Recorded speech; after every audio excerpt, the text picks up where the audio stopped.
Hello and welcome back to my GTNH playthrough. It is August 29th and we are starting off right where we left yesterday. So if you saw the video yesterday, basically where I finished off was this reactor had blown up at some point, or well really all four of these. Uh, and I didn't want to like roll back the server or anything because since this was all in warded glass except for a little tiny spot at the top, I actually have no idea when it blew up. It probably was like hours earlier.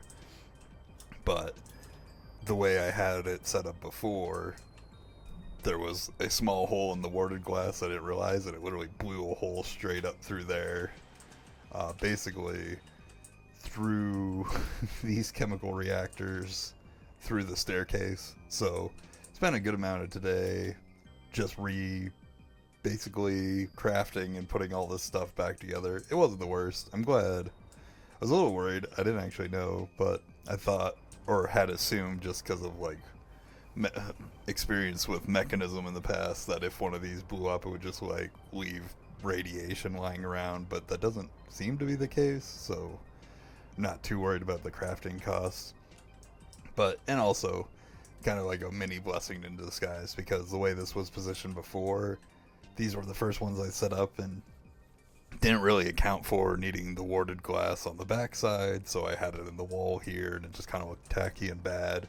Plus, I had a bunch of wireless connections set up that I didn't really need, so I used the opportunity to not like kind of fix this setup, reposition things, kind of have everything working a little better. I think the only thing I'm not really happy with still is the vacuum freezer, but it's not the end of the world. Like, this is goofy looking, but it doesn't hurt anything, and it's not, I don't know, it's just kind of silly.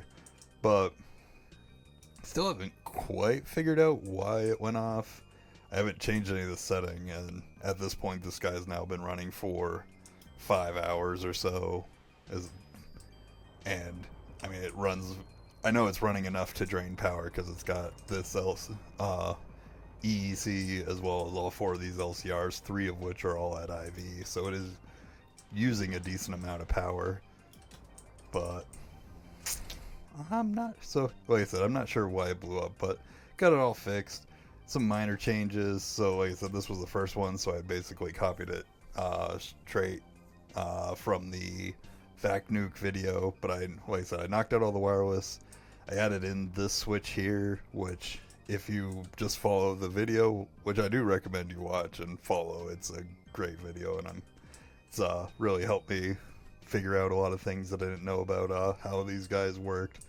But right here would be a NOT gate, but instead I like having it so that I need an active on switch to fire this off, and I just kind of like having a wall switch. So I mean, in reality, I could just have that over there, but so instead it needs a signal to run versus the NOT gate where if there's no signal, this whole thing runs. The other thing I also did, it seems like whenever I've had accidents, it's due to low levels of coolant, like something has gone wrong with the freezer that this doesn't seem to account for, like probably through user error of myself. So I added a level emitter in here to make sure I have at least two full things of coolant to swap out two of these guys for it to be able to run as well.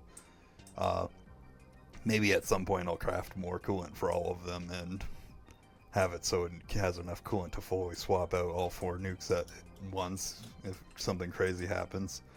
But because of this accident, I actually learned some things about 2.8 that changed that I needed to change in the AE system. So actually, just kind of flew back. So one of the, whoops, wrong floor. Or there we go. This is one of the new features. It's kind of nifty, especially if you don't. I have the night vision goggles on right now. It looks even better in the natural light, but the these coils light up if the machine's running. I really like that. It makes it look very nifty. But up here, actually, I don't really need to fly up here for this. But so to craft the nukes, if I go in here to like say reactor, one of the components of it is the platinum cable, and because of the crafting new ones for down there, I realized the cable recipes have changed. Specifically now, if I were to go platinum cable, and before it would be platinum foil, or if it was tungsten, it would be tungsten foil, and that's what was wrapping it in. Now you need this polyethylene sulfide foil. So that was a new line I had to set up yesterday, which I did. It's nothing too crazy. It's this, I set it up right here because this is basically where I'm gonna eventually move all the plastics to, because I do still have some of the plastics crafting in like the little LV setups I have over there, but it keeps up for the moment, so I haven't had a reason to change them. But basically, just it's 3 chemical reactions. We get some sulfur, sodium combines into this sodium sulfide. Then we combine oxygen and benzene into, I think it's, is it oxygen benzene? No, sorry, chlorine and benzene, which combines into dichlorobenzene, and then that mixed with oxygen and the sodium sulfide over here pops out molten polyethylene sulfide, and then I just have that going into this, so I just already have these guys on hand. I should probably, since it is the foils that I mostly need, I probably should throw down one more machine and just have it a stack full of the foils ready to go instead of needing to craft that every time. Maybe I'll make that change later. That actually sounds like would be better, because as far like that is the only thing I'm using it for. And I don't think the foils have a mold. Foil mold? No. Okay. So yeah, I should just do that, but that's for another time. But while setting this up, I realized another issue my system had. So like I said, I haven't figured out the nukes. I'm guessing, my 100% guess, I don't even know if it works this way, is so I was having the AE system fluctuate a lot, even though I have more than enough power. And I added a ton of energy cells to it. I'd still flicker on it, and I think is because it was doing too much stuff. So this is my Essentia B setup, and I was realizing when I first threw down this fluid storage bus over there for that polyethylene sulfide that as soon as I threw it down, I got some thing called electrum supercritical fluid, which if you search in, let's see, supercritical fluid, like it comes up with this stuff, but I couldn't figure out what it was. Went into the Discord, which I recommend you guys join because it is very helpful if you can't figure something out. And I tried Google first because I do like to try to figure it out on my own, but it turns out that's just like the game's or AE system way of handling Essentia. And it turns out that these Essentia bees worked so well that all the cells are completely full already. If we hop down here, yeah, we got all of them have a million of all of them besides the 5 that I don't have access to at the moment. So it was like overflowing into the system.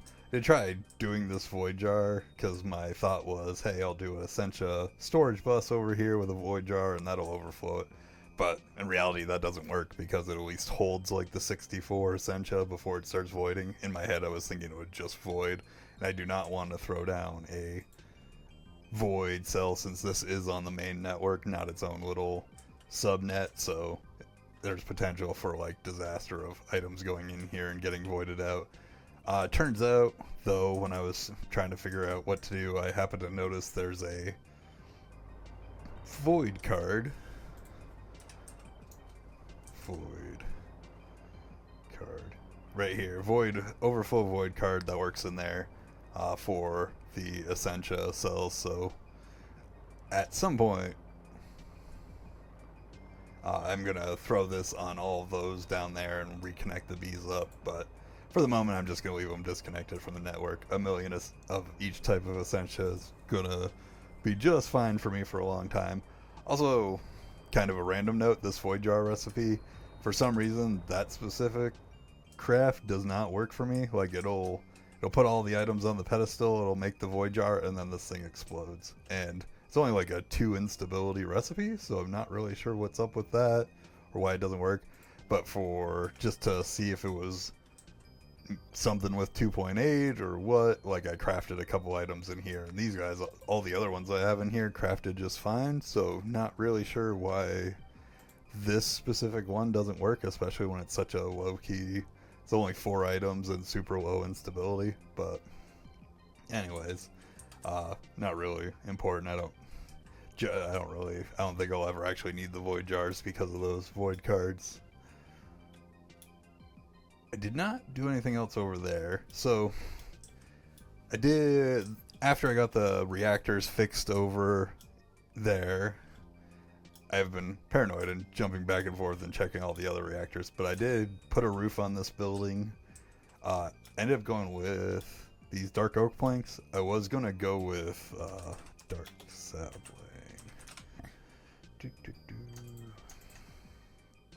These guys, because I like the color of this wood. Where does it go to?